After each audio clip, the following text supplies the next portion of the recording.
Welcome to FreemasonPodcast.com.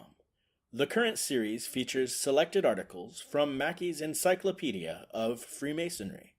I am your host, Jeff Day, past master of Laurel Lodge No. 13, Ancient Free and Accepted Masons of Oregon, currently a member of McKenzie River Lodge No. 195, located in Eugene, Oregon.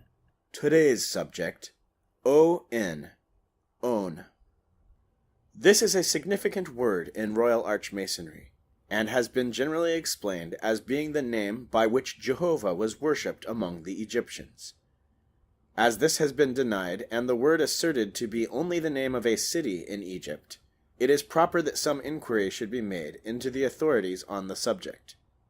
The first mention of On in the Bible is in the history of Joseph, to whom Pharaoh gave to wife Asenath, the daughter of Potipharah, priest of On. The city of On was in Lower Egypt, between the Nile and the Red Sea, and adorned, says Philipson, by a gorgeous temple of the sun, in which a numerous priesthood officiated. The investigations of modern Egyptologists have shown that this is an error. On was the name of a city where the sun god was worshipped, but On was not the name of that god. Champollion, in his Dictionnaire Egyptien, gives the phonetic characters with the figurative symbols of a serpent and disk, and a seated figure, as the name of the sun god. Now, of these two characters, the upper one has the power of R, and the lower of A, and hence the name of the god is Ra. This is the concurrent testimony of Bunsen, Lepsius, Glidden, and all later authorities. But although On was really the name of a city, the founders of the Royal Arch had, with the lights then before them, assumed that it was the name of a god, and had so incorporated it with their system. With better light than theirs, we can no longer accept their definition, yet the word may still be retained as a symbol of the Egyptian god. We know not who has power to reject it, and if scholars preserve, outside of the symbolism, the true interpretation, no harm will be done. It is not the only significant word in Freemasonry whose old and received meaning has been shown to be incorrect, and sometimes even absurd. Referring to the expressions by Dr. Mackey, this is a significant word in Royal Arch Masonry, and has generally been explained as being the name by which Jehovah was worshipped among the Egyptians. But although On was really the name of a city, the founders of the Royal Arch had, with the lights then before them, assumed that it was the name of a god, and had so incorporated it with their system. Brother David E. W. Williamson writes as follows: "This, it seems to me, gives a wrong impression of the Royal Arch use of the word. On is certainly one of the names of the deity of Israel, and it will be found by reference to the Septuagint that Eye Asher Eye, which the authorized version renders I am that I am, is actually translated into Greek as Elo Eimi Ho'on, I am the being. For several centuries, in the earlier part of the Christian era, the Septuagint was considered to be coordinate with, if not superior to, the Hebrew text as authority, and by the vast number of worshippers under the Orthodox Rite, the Greek version is and always has been regarded with the same veneration as English people regard the authorized version. To these worshippers, therefore, On is one of the names of the Almighty.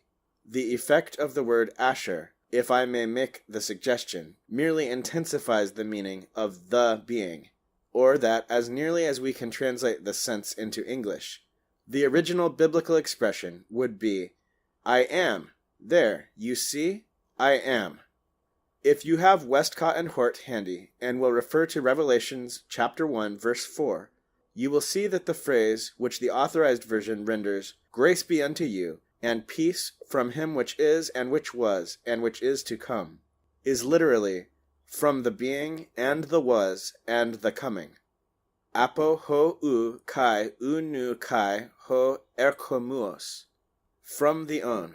And see especially verse 8 in the same chapter. Ho theos ho u, etc. It seems to me that when we say supreme being, referring to the Almighty, we are exactly expressing the word that meant Eye to the Yahwist redactor of the Pentateuch, and On to the Septuagint translators, as well as to the Hebrew Christian who wrote the Apocalypse. Godfrey Higgins, in Celtic Druids, page 171, quotes an Irish commentator as showing that the name Ian or On was the name of a triad of gods in the Irish language. All etymologists, Higgins continues, have supposed the word On to mean the sun, but how the name arose has not before been explained. In another work, Anacalypsis, Volume 1, page 109, Higgins makes the following important remarks. Various definitions are given of the word On, but they are all unsatisfactory. It is written in the Old Testament in two ways, Aleph Vav Nun, Aun, and Aleph Nun, Aun. It is usually rendered in English by the word O-N, On. This word is supposed to mean the sun, and the Greeks translated it by the word helios, or sol, but I think it only stood for the sun as an emblem of the procreative power of nature. Bryan says, in Mythological Antiquity, Volume 1, page 19, when speaking of this word, On, Eon, or Aeon, was another title of the sun among the Ammonians. The 70, where the word occurs in the scriptures, interpret it as the sun, and call the city of On Heliopolis, and the Coptic Pentateuch renders the city On by the city of the sun. Plato, in his Timaeus, says, "Tell me of the god On, which is and never knew beginning."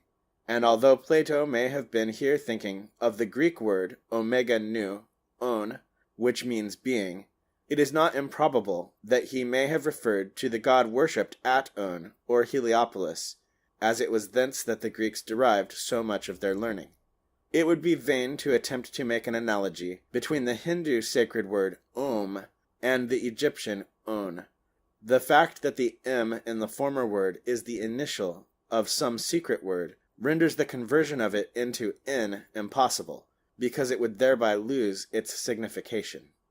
The old Freemasons, misled by the authority of St. Cyril, and by the translation of the name of the city into City of the Sun by the Hebrews and the Greeks, very naturally supposed that On was the Egyptian sun god, their supreme deity, as the sun always was wherever he was worshipped. Hence, they appropriated that name as a sacred word, explanatory of the Jewish Tetragrammaton. Brother Williamson points out here that, as to the Egyptian city of that name, the Egyptian name was used by the Jews. See the Brown Driver Briggs lexicon. The Greeks knew it as Heliopolis, and could not have mistaken the city for a god. See also Aum, Om, and Om, Om.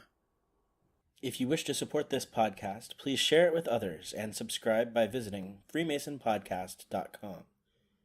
Follow at Mason Podcast on Twitter or at Freemason Podcast on Facebook. You may also pledge Freemason Podcast on Patreon. Any amount, however small, is appreciated and allows us to continue producing episodes.